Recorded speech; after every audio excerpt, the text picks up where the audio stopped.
Ինչու Աստված չի կանխում պատերազմները։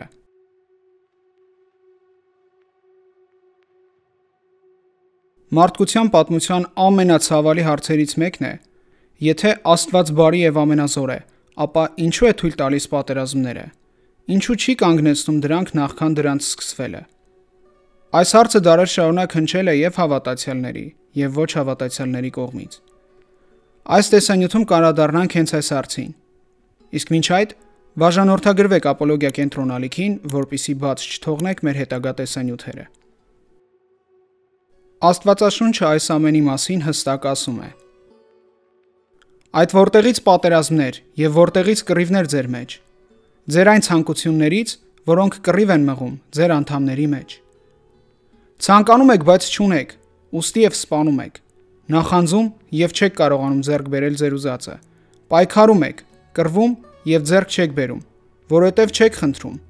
Խնդրում եք եւ չեք ստանում, որովհետեւ չարամտորեն եք խնդրում, որպեսզի այն ծառայեցնեք ձեր ցանկություններին։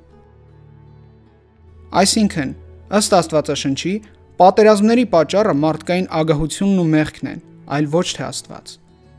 Եկեղեցու հայրերից Օգոստինոս Երանելին իր Աստծո քաղաքը գրքում գրում է. Պատերազմները մարդկության անարդար ցանկությունների եւ փառասիրության հետևանք են, այլ ոչ թե Աստծո կամքը։ Աստված երբեք չարություն չի հրամայում, բայց երբեմն թույլ է տալիս այն, իբրև մարդու ընտրության հետևանք։ Աստված մարդուն ստեղծել է ազատ կամքով, իսկ առանց ազատ կամքի իրական սեր ու բարություն չի կարող լինել։ Եթե Աստված կանխեր յուրաքանչյուր պատերազմ սովորական հրաշքով, ապա մարդը կդադարեր ազատորեն ընտրություն կատարել եւ պատասխանատվություն կրել դրա համար։ Մարդը չի կարող հասունանալ եւ աճել արդարության մեջ, եթե հնարավորություն չունի նաեւ չարիք ընտրելու։ Իրինեոս Լեոնացի։ Աստված երբեմն թույլ է տալիս չարը, որպեսզի այն դառնա ավելի մեծ բարիքի առիթ։ Օրինակ, պատերազմների փորձության մեջ մարդիկ կարող են բացահայտել հավատարմություն, ողորմություն, հերոսություն։ Թովմա Ակվինացի։ Կարևոր է նաև հասկանալ, որ Աստված երբեք անսահման չի թողնում չարիքը։ Նույնիսկ ամենածանր պատերազմներն ունեն իրենց սահմանները։ 5 կտակարանի Հոբի գրքում սատանային թույլ էր տրված միայն որոշակի սահմաններում գործել։ Նույնիսկ եւ պատերազմների դեպքում Աստված թույլ է տալիս, բայց սահմանափակում է դրանց ազդեցությունը։ Պատմության ընթացքում պատերազմները հաճախ նաև պատճառ են դարձել ազգերի զարթոնքի, ինչպես նաև նոր արժեհամակարգի ձևավորման։ Դա ցույց է տալիս, որ Աստված նույնիսկ չարի միջից կարող է բարիք գործել։ Պատերազմները չարի հետևանք են, բայց դրանք դառնում են նաև փորձություն, արդարների համբերության եւ հավատարմության համար։ Օգոստինոս Երանելի։ Աստված թույլ է տալիս պատերազմները, որպեսզի մարդը իր փորձառությամբ հասկանա խաղաղության արժեքը եւ ձգտի դեպի ճշմարտություն։ Գրիգոր Նյուսացի։ Պատերազմի պատճառը մեղքն է, եւ մինչեւ մարդը չհաղթահարի իր ներսի պատերազմը, սրտի ագահությունը, արտաքին պատերազմները կշարունակվեն։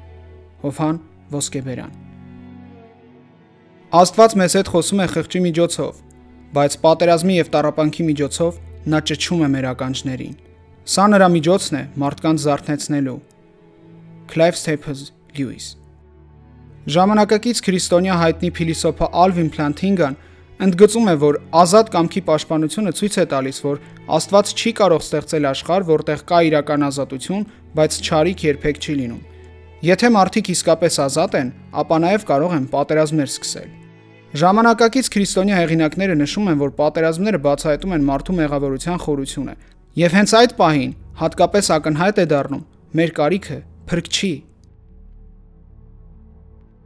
Աստված պատերազմները չի սկսում եւ չի ցանկանում։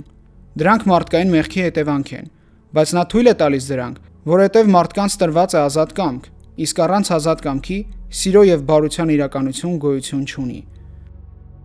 Եկեղեցու հայրերը հիշեցնում են, որ պատերազմները նաեւ փորձություն են, որտեղ մարդը կարող է հասկանալ խաղաղության իրական արժեքը, իսկ ժամանակակից փիլիսոփաները հաստատում են, որ եթե կա ազատություն, ապա չարի հնարավորությունն էլ պետք է լինի։ Ի վերջո քրիստոնեությունը մեզ սովորեցնում է, որ իրական խաղաղությունը աշխարհում հնարավոր է միայն այն ժամանակ, երբ մարդիկ վերադառնան դեպի խաղաղության իշխանը, Հիսուս Քրիստոսին։ Հենց նա էր, որ ասաց. «Խաղաղություն եմ թողնում ձեզ,